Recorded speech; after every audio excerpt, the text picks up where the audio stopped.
Glória a Deus. Vamos abrir o Evangelho de São Mateus, capítulo 15. Evangelho de São Mateus, capítulo 15.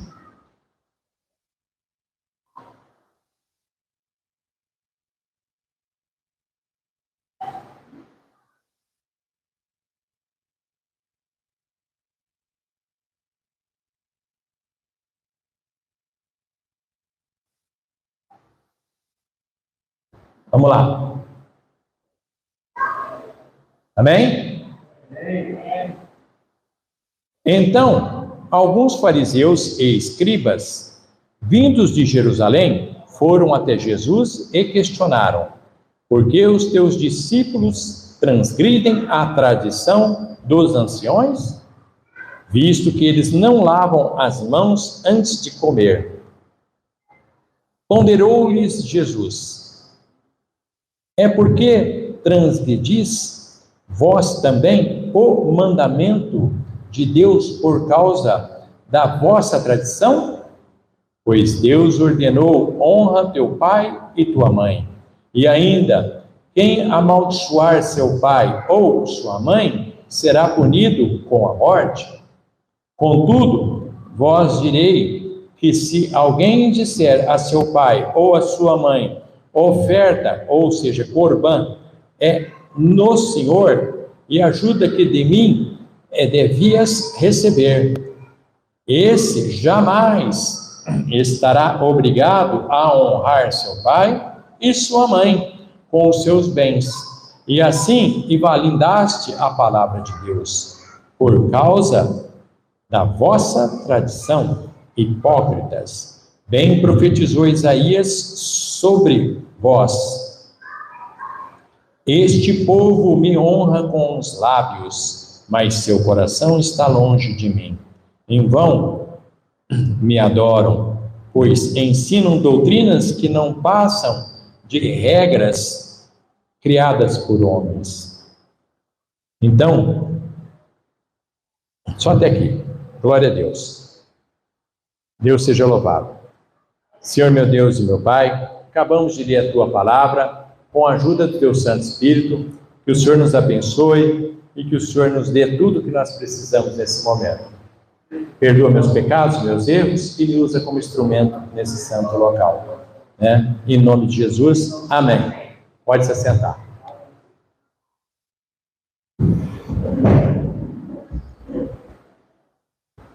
Veja bem, é uma palavra forte. Por quê? Quando Deus separou o povo de Israel, o povo de Israel estava sem regra, sem nada. Então o povo não tinha uma lei, não tinha uma doutrina. O povo era escravo. Ou seja, ele seguia ordens. O escravo serve de ordens. O escravo não tem direito, não tem raciocínio, não tem direito a nada. Ele é o próprio nome fala, escravo. Quando Deus libertou esse povo, eles continuavam dentro da mente deles escravos. O que Deus fez? Deus foi lá e deu uma lei. A lei são 613 leis, que depois Moisés recebeu uma redução para 10. Mas as 10 representam as 613. E depois Jesus resumiu em duas, Essas 613, na mão de Jesus, virou duas. Mas continua sendo a lei. O que eu estou querendo dizer com isso? Com o passar do tempo, e principalmente atualmente, nos dias de hoje, sempre teve esse problema e nós sempre vamos ter esse problema. Se você observar bem, tudo que tem influência, tudo que o homem põe a mão, ele dá problema. Sempre tem problema. Se você tem uma regra e você afrouxa ela, lá na frente, ela vai deixar de existir. Qual que é o grande problema do Brasil que agora está voltando no eixo? O Brasil era conhecido lá fora como o país do jeitinho. É o povo que dá um jeitinho para tudo. E isso está errado. Isso prejudicou a gente muito. Prejudicaram as famílias, os nossos jovens. Nós deixamos de ter hospitais decentes, nós deixamos de ter uma alimentação saudável, nós deixamos de ter empregos decentes, salários decentes no país, enfim, toda a dificuldade que nós encontramos hoje na nossa frente, que nós culpamos político A, B, C, que não precisa disso, foi porque teve interferência.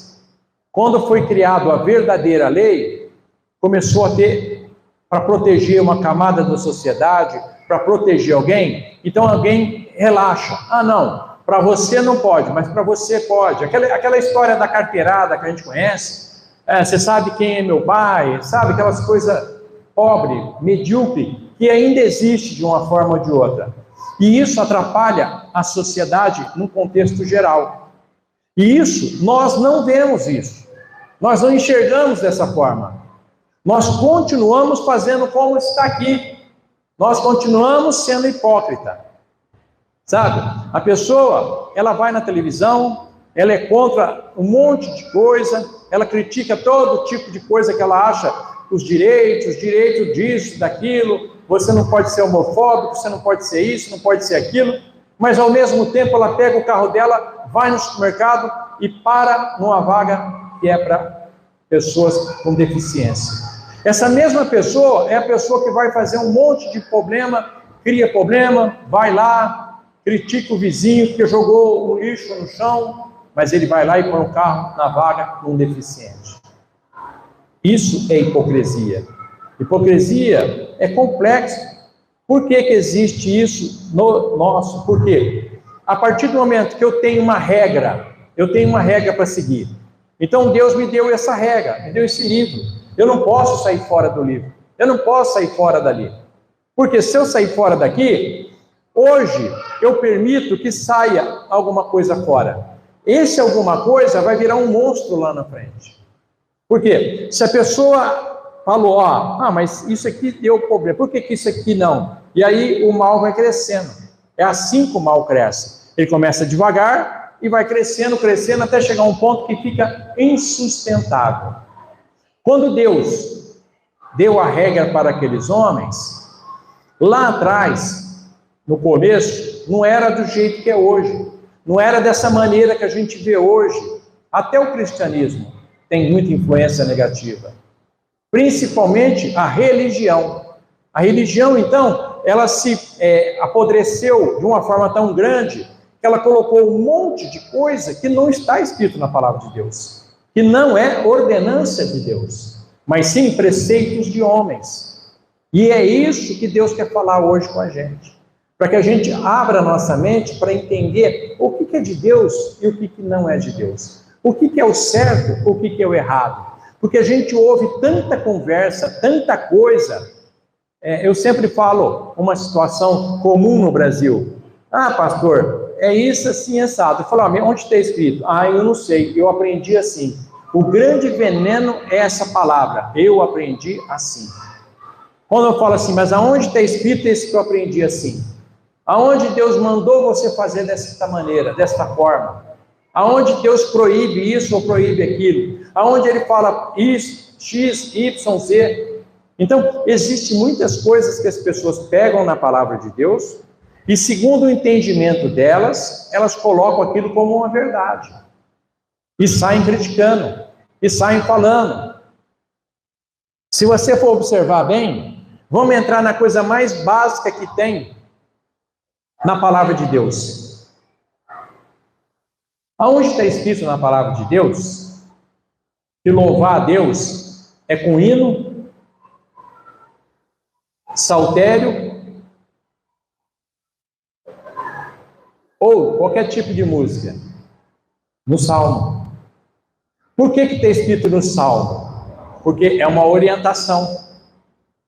Então, quando nós louvamos a Deus com os louvores, com hinos, com os saltérios, o que são saltérios? Na realidade, os saltérios é um instrumento que é o louvor de hoje em dia. São essas músicas que são um pouco diferentes dos hinos.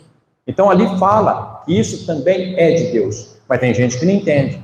Por quê? Uma cabeça inocente, sem instrução, sem cultura, alega que é só hino que é a verdade. E não está escrito isso. A palavra de Deus fala de hinos, saltérios, fala de tudo isso. Mas o que eu estou querendo dizer? Chegar a esse ponto para nós. Nós pagamos um preço caro quando nós não entendemos a regra da vida. Então, quando eu vou transgredir qualquer coisa, qualquer regra que eu for transgredir, eu vou ter uma penalidade. Já falei para vocês, eu estou na pista, está lá 100 por hora, eu estou a 120, eu vou ser multado. Eu vou parar debaixo de uma placa que está escrito proibido estacionar, o guarda vai passar, ele vai me multar. Está escrito lá que não pode parar. Então eu sou um quê? Um transgressor. Esses homens estavam tentando fazer o quê? Quando Cristo veio na Terra, como está acontecendo hoje, o mundo estava se preparando para receber um Salvador. A mesma coisa está acontecendo agora. O mundo está se preparando para receber o anticristo. Naquela época estavam preparados, se preparando para receber um Salvador. Quando o Salvador chegou, eles criaram um monte de coisa para atrapalhar a vida do Criador. Então Jesus teve um monte de empecilho para poder mostrar a salvação para o povo. Tanto é o tipo de morte que aconteceu, tudo que aconteceu, você vê bem como é que foi a história. Então, isso tudo foi um atrapalho da época. O inimigo colocou isso na terra para atrapalhar a nossa salvação. A nossa salvação está se estendendo desde a morte de Cristo, que ele fez, ressuscitou, até o dia de hoje. E mesmo assim, ninguém entende o que é salvação. A salvação não basta vir na igreja. A salvação não basta pegar a Bíblia. A salvação é uma regra de vivência. A salvação, ela é encontrada onde tem problema. A salvação não é encontrada onde é perfeito. Aquela pessoa, aquele casal é perfeito, aquele povo não briga, não xinga, não tem isso, tem aquilo. A salvação você não vai ver aí. A salvação você vai ver onde há necessidade de Cristo. Onde tem discussão, onde tem problema, onde tem pecado, onde tem um monte de coisa. É aí que você vai ver a salvação. Por que eu falo isso? Veja bem. Aonde não tem problema, você não sabe o que está acontecendo, você não sabe se a pessoa está com o coração, se ela passar apertado, ela vai abrir ou não, se ela vai continuar ou não. Mas aonde tem problema, aonde tem dificuldade, e as pessoas estão na presença do Senhor, ali tem a salvação. É como você doente, eu estou doente, eu vou procurar um médico, chega lá, o médico revelou o que eu tenho, e ele fala, se você não fizer o tratamento, com o tempo, você pode virar óbito. E a pessoa vai optar por não fazer o tratamento. Isso é a nossa situação. Então, quando a pessoa está problemática, seja lá o problema que for, seja financeiro, seja material, seja espiritual, não importa qual que é. E ela acredita que há uma solução para o problema dela. E vem. Aí Deus começa a trabalhar na vida da pessoa. Começa a fazer o quê? O tratamento. Mas essas pessoas, os escribas e os fariseus, não permitiam que esse tratamento fosse feito. Então, o que significa esses escribas e fariseus? São os vícios desse mundo aí, que impede a gente de vir para Deus. Então, o vício faz a pessoa se confortar naquele momento. Qualquer tipo de vício, não estou questionando isso, aquilo.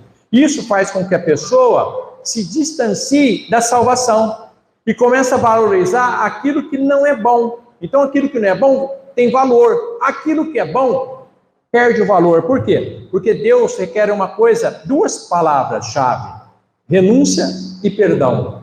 E é uma coisa que nós não aceitamos. Isso a carne não aceita. Quando você fala para a carne renunciar a alguma coisa ou perdoar, ela não aceita. Por quê? Com o pecado entrou a soberba. A soberba é a obra de Satanás. Então, quando a soberba entrou dentro de nós, a soberba não aceita renunciar a nada e muito menos pedir perdão. A soberba não aceita essas coisas. O próprio nome fala, a soberba impede da pessoa reconhecer que ela é doente. Eu estou procurando um médico, doutor, porque eu estou mal, eu estou doente. Mas a pessoa não faz isso. A pessoa não reconhece que ela necessita de Deus. A pessoa acha que ela é autossuficiente. Aí ela começa a procurar tratamentos alternativos. Quais são os tratamentos alternativos que tem hoje na Terra? Tudo aquilo que o inimigo tem colocado.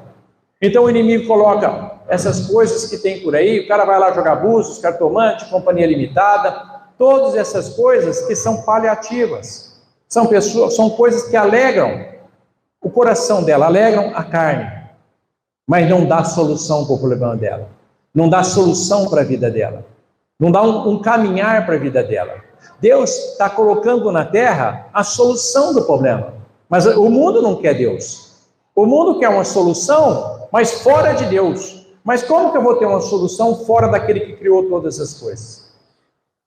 Quando a terra estava sem forma e vazia, Deus criou o mundo segundo a vontade dele. Ele não criou um mundo para o outro, ele criou um mundo para ele. E ele colocou quem? Nós, para adorarmos a ele. E todas as coisas que existem na terra foram criadas para ele. Não foi criada para o inimigo, para outra coisa. Tudo que existe foi para adorar o Senhor. Tudo. Não existe nada na terra que foi criada por Deus que não é para adorar ele. E esse é o grande problema nosso, reconhecer isso na nossa vida. Então nós buscamos fuga aonde não tem. Aquela história, eu estou fugindo para onde? Nem eu sei. Eu estou buscando o quê? Nem eu sei. As pessoas hoje, elas não conseguem buscar alguma coisa que não seja a vontade própria. Então, hoje eu vou fazer isso, hoje eu vou fazer aquilo. Mas o que Deus manda eu fazer nessa situação?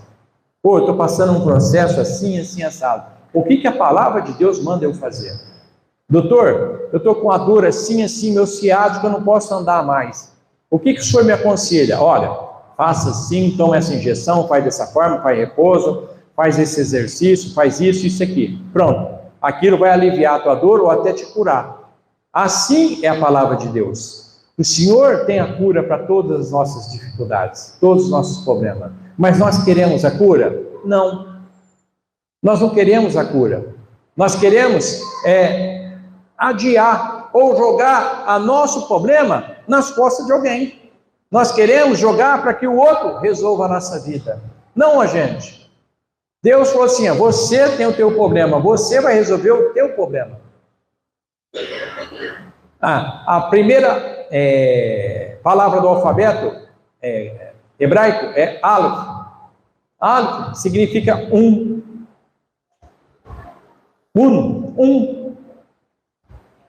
E é um negócio, começa com um.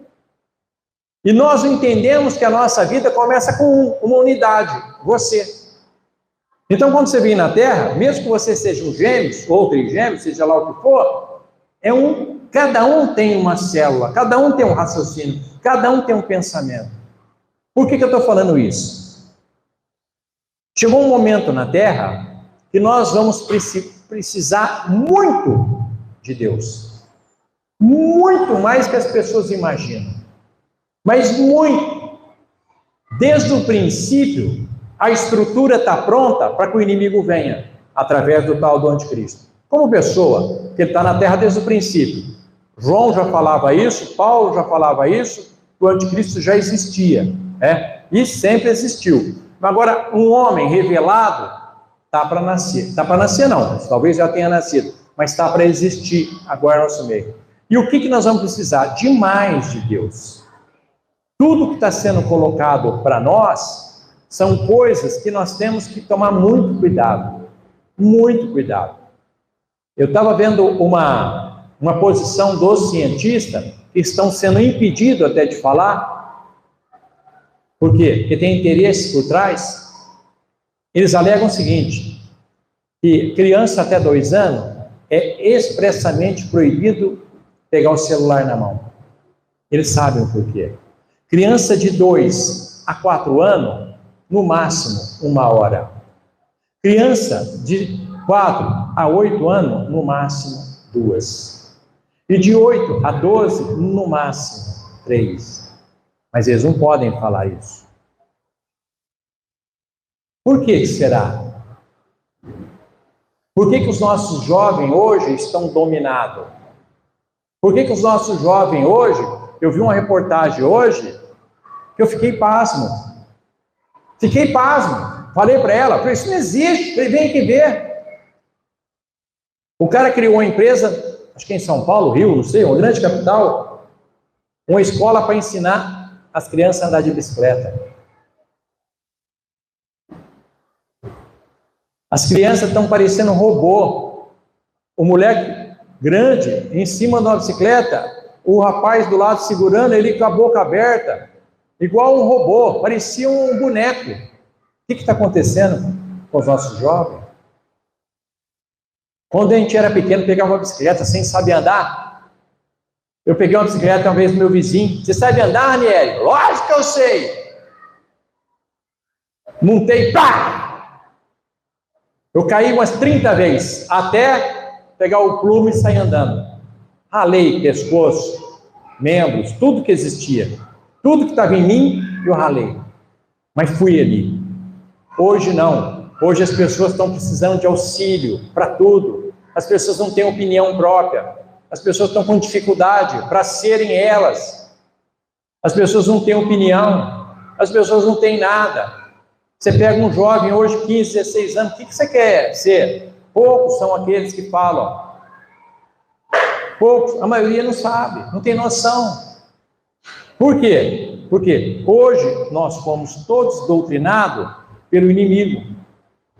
Lá atrás, quando começou fortemente a babá eletrônica, nós fomos doutrinados pela babá eletrônica. A babá eletrônica ensinou para esses jovens que somos nós hoje, nós que éramos aqueles jovens, que fantasma era legal.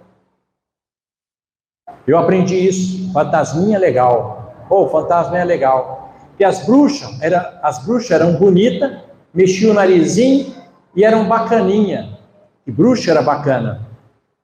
Que Satanás e a sua corja, família, tinham uma casa. E a casa era um barato, eles eram engraçados.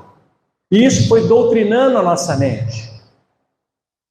E hoje as pessoas cresceram e explicam para os filhos que é bacana, que é legal. Não tem problema. E isso tudo está refletindo hoje no nosso jovem, na nossa vida, na fraqueza espiritual. E isso que Cristo está falando aqui, quando a gente coloca coisas deste mundo nos ensinos, nós vamos criar problema. Aqui, honra teu pai e tua mãe. O que ele está querendo dizer com isso? Os escribas, os fariseus, eles criaram uma regra. Por causa disso aqui, tem uma oferta para o templo que chamava oferta corbã. O que era a oferta corbã? Que é uma oferta.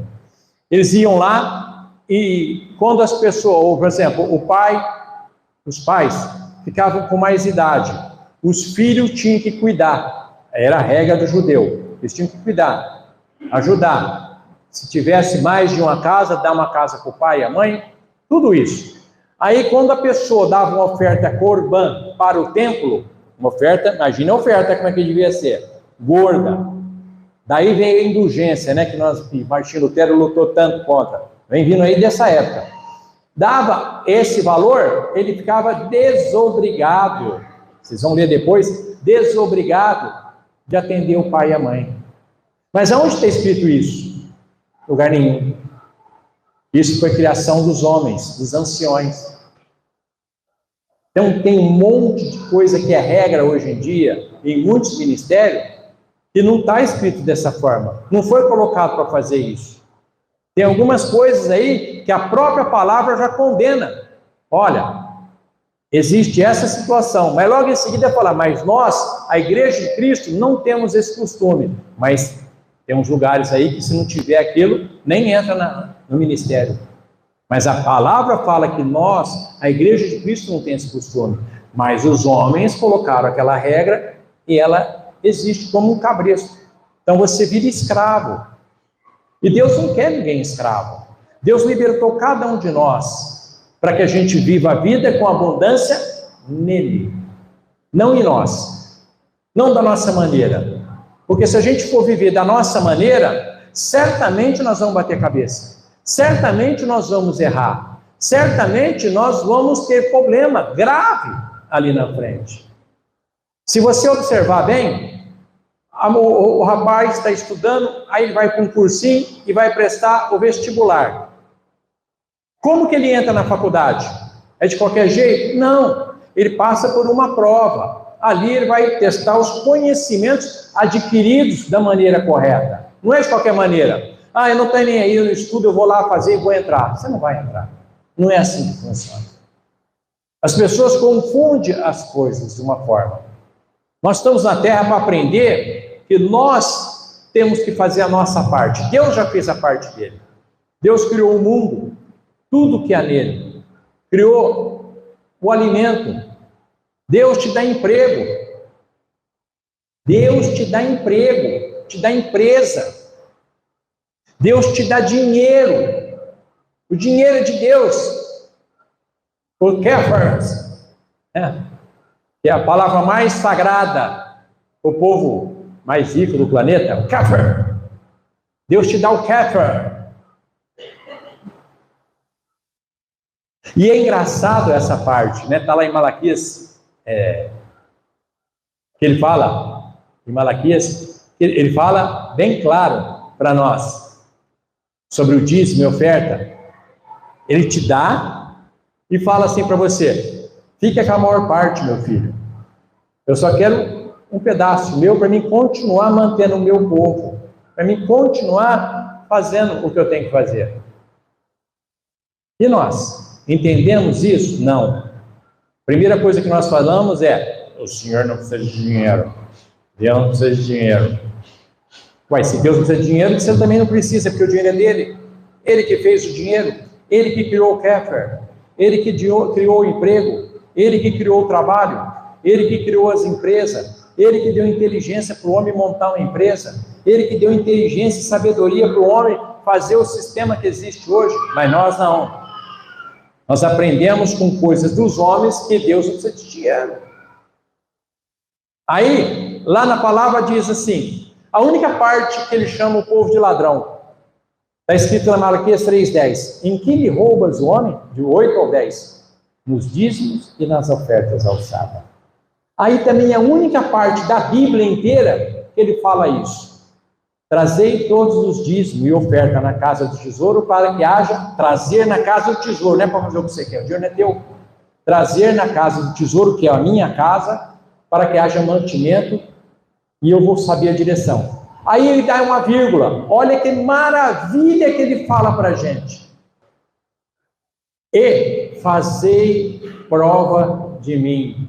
Gente, isso é a coisa mais linda do mundo, quando Deus dá autorização para que eu não venha pecar. Se eu for fazer alguma coisa, falar com Deus asperamente alguma coisa, vou estar pecando contra ele. Mas ele fala para mim, ele fala, ó, faça, trage na casa e fazei prova de mim, que eu vou abrir, escancarar as portas da prosperidade para você.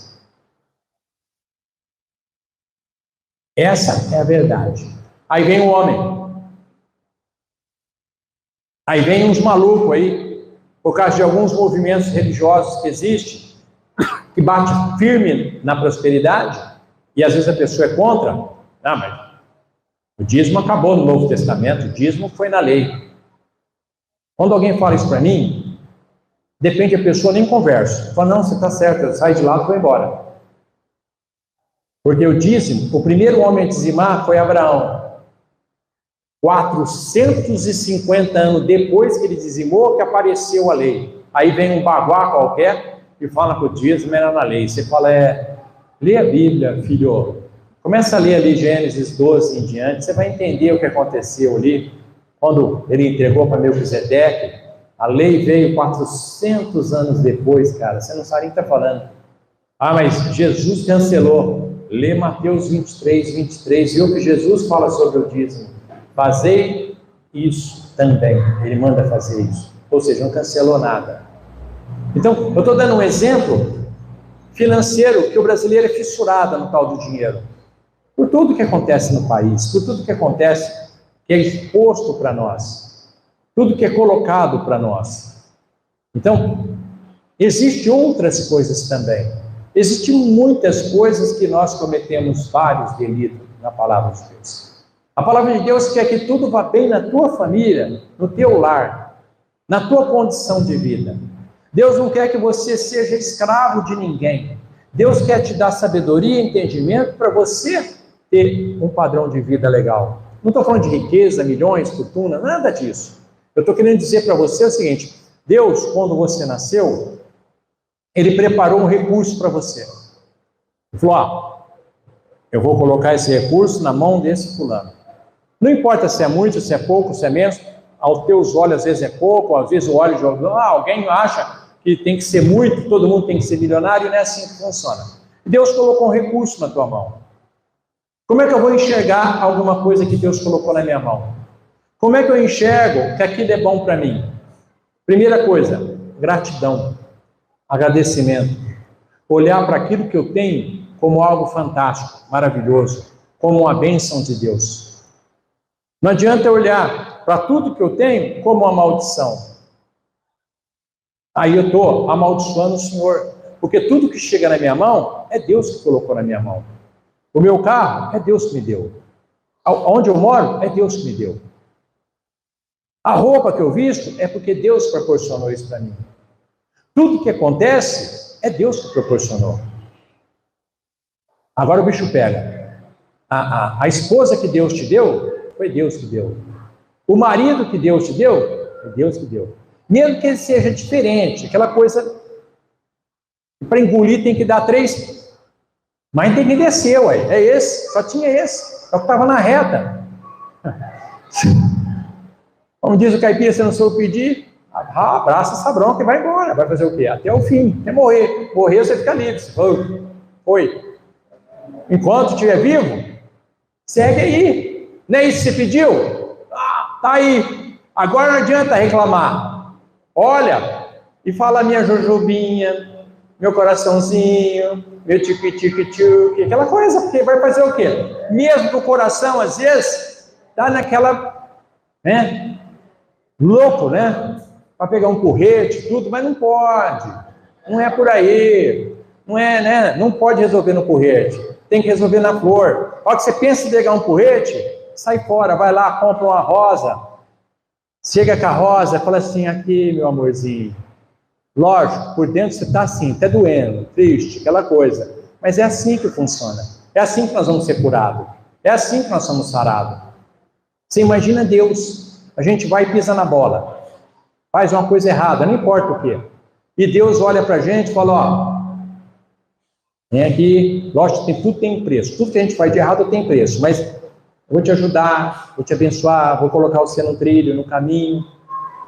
Mas nós não entendemos essas coisas. Nós achamos que é do nosso jeito. E nada que está na terra é do nosso jeito. Nada. As pessoas estão aí, daqui uma semana nós temos eleição no nosso país, de alguns lugares aí para governador, presidente na nação toda aí. Cada um fala o que quer, briga, xinga, vai, espanca, mas só Deus sabe o que vai acontecer. Só Deus sabe se vai ter eleição, se vai chegar a ter a eleição. Só Deus sabe se não vai acontecer alguma coisa nesse meio do caminho. Só Deus, e alguns aí que Deus revela. Só Deus sabe o que pode acontecer. Ninguém sabe. Por quê? A vontade dele é primaz em todos os sentidos. Em tudo. Você está fazendo um plano. Amanhã eu vou fazer isso. Eu vou acordar cedo, eu vou pegar o carro, vou fazer acontecer, eu vou a pé, eu vou fazer, vou para a academia, ou vou para a escola, ou vou fazer alguma coisa. Mas não se esqueça, se Deus assim o quiser. Se Deus assim o permitir. Nós estávamos aqui, 2 dias atrás, que deu aquela tempestade aí. Deu uma tempestade aqui nesse bairro absurda. E eu estava aqui em pé, aqui na porta, com os vizinhos aqui. Você já viu que virou aqui a rua, a casa da vizinha aqui? Aí eu perguntei, mas peraí, o que aconteceu? Ela falou, olha, pastor, nós ouvimos um barulho forte. Eu até achei que era um avião chegando. De repente, uma tempestade de granizo, coisa de 5 minutos. Olha o que aconteceu aqui, você viu? Tanto sujeira que tinha dentro da casa dela aí, para tudo quanto é lugar, que aconteceu nessa rua aqui. Talvez pegou mais forte aqui, lá no meu bairro foi mais mansinho. Aqui foi feia a coisa. Alguém espera? Ninguém espera. Ninguém sabe. Ninguém sabe o que vai ser de nós. Ninguém sabe o que pode ser o futuro. Ninguém sabe nada. Aliás, é uma analogia engraçada essa palavra futuro, né? O futuro é a única palavra no mundo que nunca existe. Ela só vive na palavra. Amanhã eu vou fazer isso. Amanhã eu vou comprar um carro. Amanhã eu vou comer uma galinhada. Amanhã eu vou comer uma polenta. Aí chega amanhã, você vai comer a polenta. O amanhã não é mais amanhã, é hoje. Então, para nós, humanos, normais, só existe uma coisa, o hoje. O amanhã é um sonho, é um anseio, é um desejo. Mas ele só vai se concretizar ou acontecer se você viveu hoje. Se você viveu o momento. Se você conseguir viver o que está hoje exposto para você. Não adianta a gente pensar no amanhã ou no dia de amanhã para realizar qualquer obra na nossa vida. Qualquer coisa. Faça hoje. Você quer amar uma pessoa? Ame hoje. Você quer beijar? Beija hoje. Você quer dar um abraço? Dá um abraço hoje. Quer ligar para alguém? Liga hoje. Eu não sei o amanhã. Nós não conhecemos o amanhã. Hoje é a nossa revelação. Hoje é o dia que você está vivendo. Hoje é o dia que você está aprendendo. Hoje é o dia que Deus marcou para engrandecer você. Hoje é o dia que Deus está te libertando de um monte de coisa que pode acontecer e atrapalhar a tua vida. Tem muitas coisas na vida, muitas coisas que Deus está impedindo de chegar até nós. Deus está protegendo a nossa nação. Vou falar uma coisa para vocês. Deus está abençoando o Brasil. Vocês não sabem o porquê, mas Deus está abençoando o Brasil. Deus está impedindo um monte de coisa de chegar até a nossa nação. O inimigo tinha feito um plano para colocar algo na nossa nação. Ele não conseguiu. Deus não permitiu. A nossa nação está sendo muito abençoada por Deus. Volto a dizer o que eu já falei há alguns anos atrás. Em 2025 nós vamos ser a maior nação do mundo. O mundo inteiro vai respeitar o Brasil. Vai ser o melhor lugar do mundo para se viver. Muita coisa vai acontecer. Tem muita coisa pronta para acontecer que não está sendo falada. Muita coisa preparada. E o inimigo sabe disso, por isso que ele quer destruir a nação, tornar essa nação escrava, tornar essa nação para esse movimento maluco que tem aí fora, que só faz o povo passar fome, só traz miséria. E tem um monte de gente que gosta da miséria, né? Ama a miséria. Ama a mentira, ama a miséria. Mas Deus tem algo especial para esse povo maravilhoso. Pode escrever o que eu estou falando para vocês. Nós vamos ser a melhor nação do mundo em 2025. Todo mundo vai respeitar a nossa nação. E uma das cidades mais prósperas, entre as 15 cidades mais próximas da nossa nação, é essa aqui, Ribeirão Preto. Ribeirão Preto vai ser entre as 15 cidades mais prósperas do país. Eu fiz um estudo, junto com um amigo meu, eu e ele fizemos um estudo há um tempo atrás. Ele é judeu. E naquela época nós fizemos um estudo, ele do jeito dele, eu do meu jeito, o porquê que tudo, existe um país no mundo que tudo que sai de lá é sucesso. Aí nós vamos fazer uma pesquisa, e é verdade.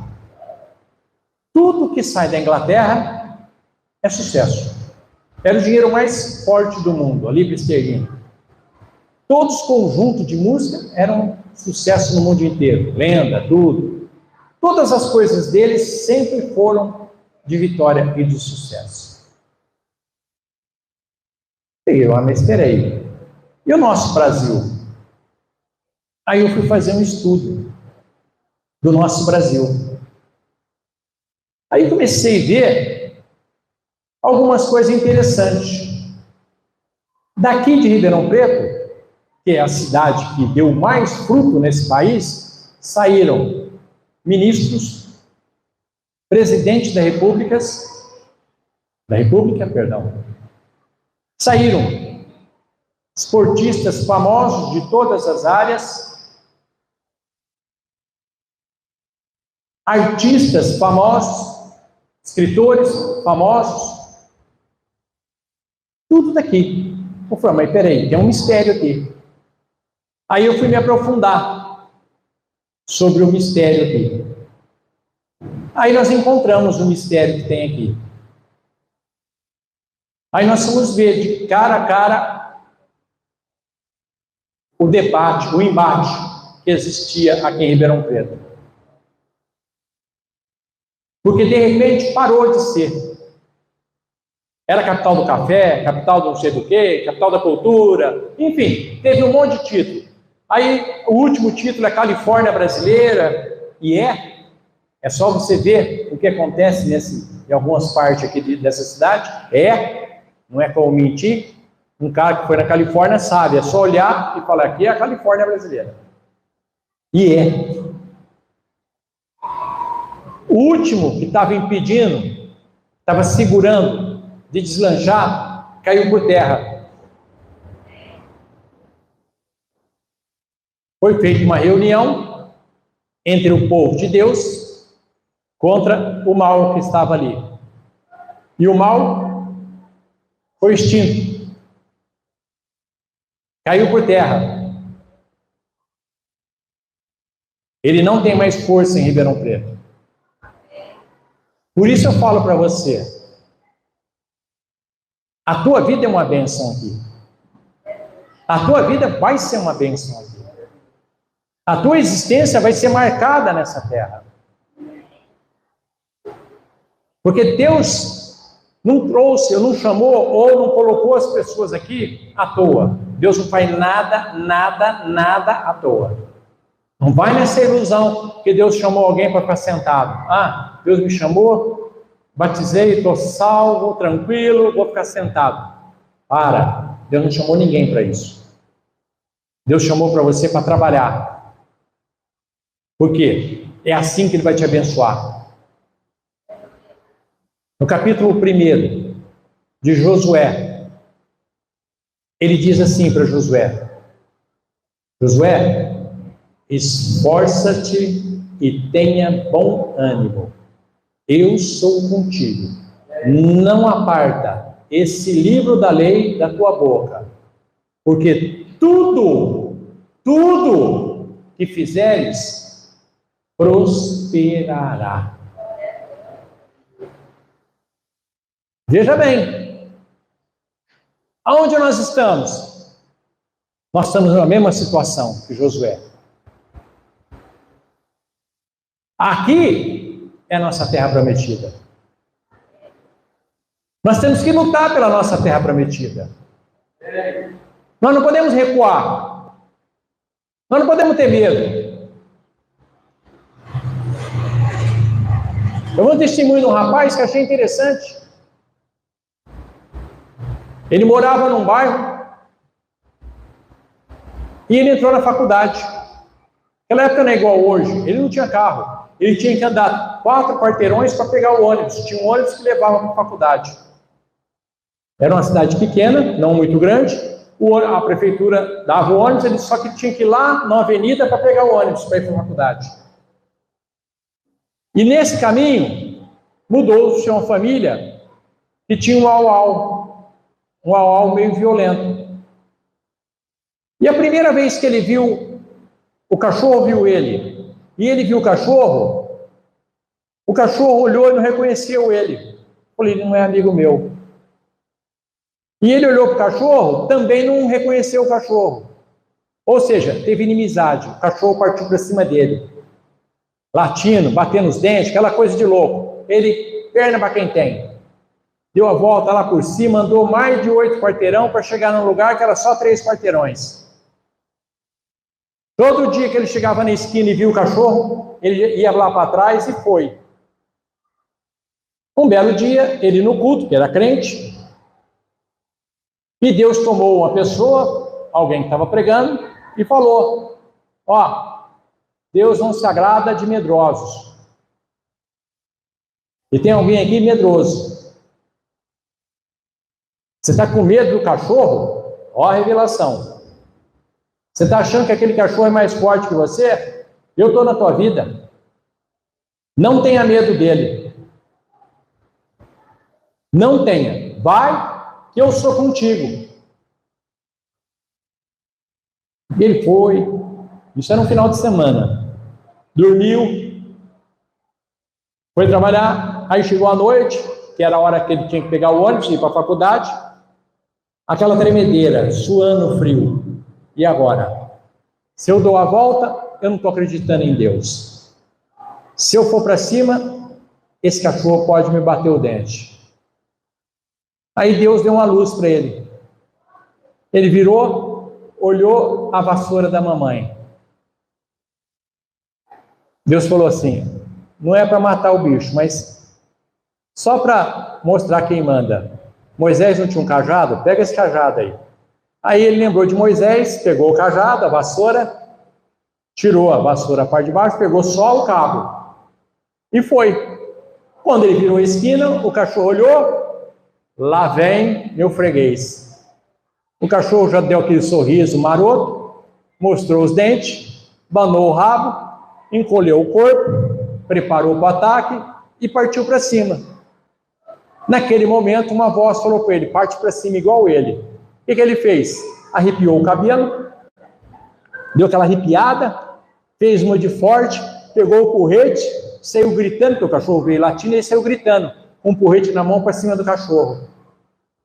Ele falou assim: cara, o cachorro deu um freio, quase que ele capotou. A traseira passou na frente da frente, assim, por ele, ele viu a bunda dele passando na frente dele, assim, deu meia volta e já voltou gritando, desesperado para trás. Nunca mais. Depois dessa cena, eu passo lá sem porrete, sem nada, ele nem olha na minha cara. Ele finge de morto. Ele finge de morto. Assim somos nós. O que está atrapalhando a tua vitória? O que atrapalha você de ser bem-sucedido no teu trabalho, na tua escola, nos seus afazeres? O que está atrapalhando você? Você está com medo de quê? Medo do quê? Se Deus é contigo. Se Deus falar: Pai, que eu sou contigo, dá um abraço. Sem falar, tem que me segurar. Você imagina se Deus falar: Pai, que eu sou contigo. Fala: Deus, uma vez só, não precisa falar duas não. Fui! E Deus é conosco. Deus não quer você perecendo. Deus não quer você tendo um padrão de vida ruim. Não estou falando apologia para ficar milionário. Mas Deus não quer. Deus quer que teus filhos estudem em colégio bom. Deus quer que teus filhos tenham um casamento sadio. Deus quer que a tua vida seja próspera. Que você tenha um carro para andar. Que você possa ir comer tua pizza, tua carne, tudo que você gosta. Deus quer que você tenha uma vida saudável. Deus quer todas essas coisas para você. Mas por que não está acontecendo? Por que a minha vida não está andando? Porque eu não quero. Porque eu não permito. Eu criei bloqueio na minha vida. Eu acho que eu sou incapaz. Eu acho que eu não posso. Eu acho que eu não vou conseguir. E você pode todas as coisas. Você pode todas as coisas. O tanto de gente que saiu do nada, do zero, e hoje fez fortuna, tem um padrão de vida legal. Por quê? Porque acreditou que Deus é na vida dele. Acreditou que Deus pode fazer todas as coisas. Deus dá oportunidade a todo momento para a gente. Eu já falei para vocês daquela pessoa, só vou repetir porque Deus mandou repetir. Foi procurar emprego lá na Microsoft, Estados Unidos. Chegou lá, arrumou emprego. Passou pelos testes, chegou na hora de falar com o chefe de setor. Ó, beleza. Você foi aprovado, você começa amanhã. Me dá seu e-mail, que eu vou passar o que você precisa de trazer de documento e onde você vai pegar o teu uniforme. Aí ele virou e falou assim, mas eu não tenho e-mail. Você não tem e-mail? Não, eu não tenho e-mail. Mas então, você nem vai começar a trabalhar aqui. Infelizmente, tchau. Aí saiu triste lá fora porque não tinha e-mail. Com as quirelinhas no bolso, olhou em frente, uma mercearia, aqueles mercadão grande dos Estados Unidos, e uma placa enorme lá. Tomate. Preço. Hoje nós estamos queimando um produto. Vamos queimar o tomate. 10 centavos o quilo. O tomate custava de 4 a 5 reais. 10 centavos o quilo. O cara estava acabando de colocar a placa. Ele foi lá, pediu emprestado uma cesta, lotou. O dinheirinho que ele tira e comprou em tomate. Saiu vendendo. Foi, voltou, e começou nessa vida. Aí ele montou um mercado para ele. Esse mercado, ele montou um supermercado. Montou um hipermercado. Aí abriu 40 lojas nos Estados Unidos. Atingiu 120 lojas. Um belo dia ele está lá no escritório dele.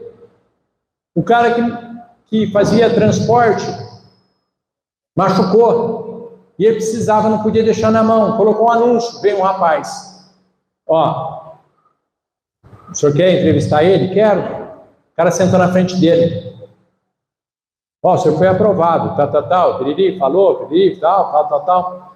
Faz o seguinte, me passa teu e-mail que eu vou passar o que você precisa de documentos, tudo para você trazer. Ele virou e falou assim para ele, eu não tenho e-mail.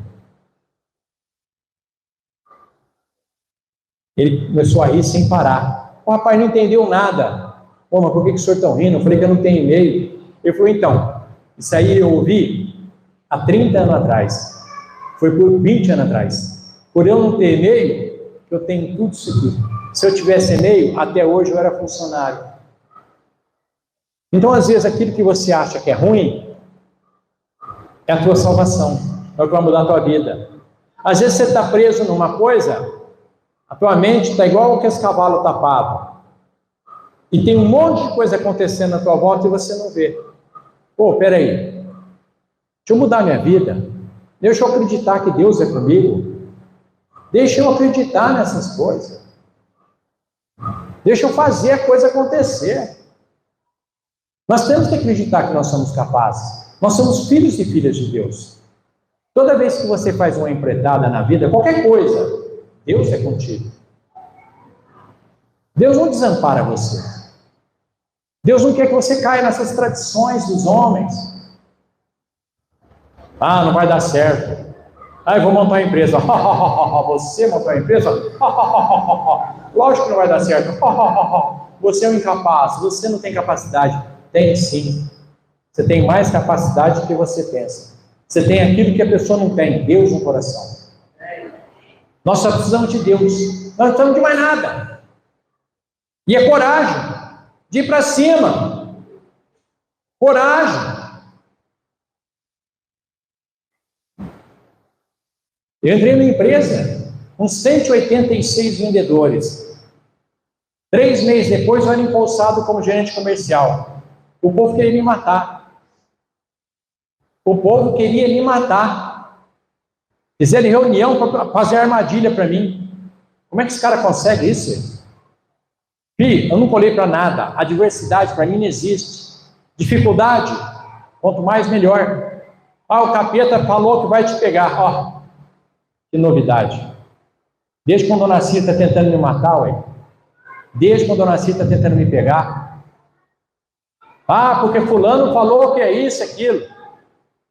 Fulano falou que a sua igreja não vai para frente. Fulano falou que você não é pastor. Imagine se falar que eu sou pastor ou que a minha igreja vai para frente. Aí eu vou ficar cabreiro. Porque quando vem da boca de Satanás essas coisas, aí eu vou ficar com medo. Eu falo, opa, Satanás está me agradando é porque tem alguma coisa errada. Satanás tem que me amaldiçoar mesmo. Aí eu fico feliz. Eu fico muito feliz. Quando da boca de Satã, das teclas dele, fala essas coisas de mim. Aí eu fico feliz. Falou, estou no caminho certo. O bicho está falando coisa ruim de mim.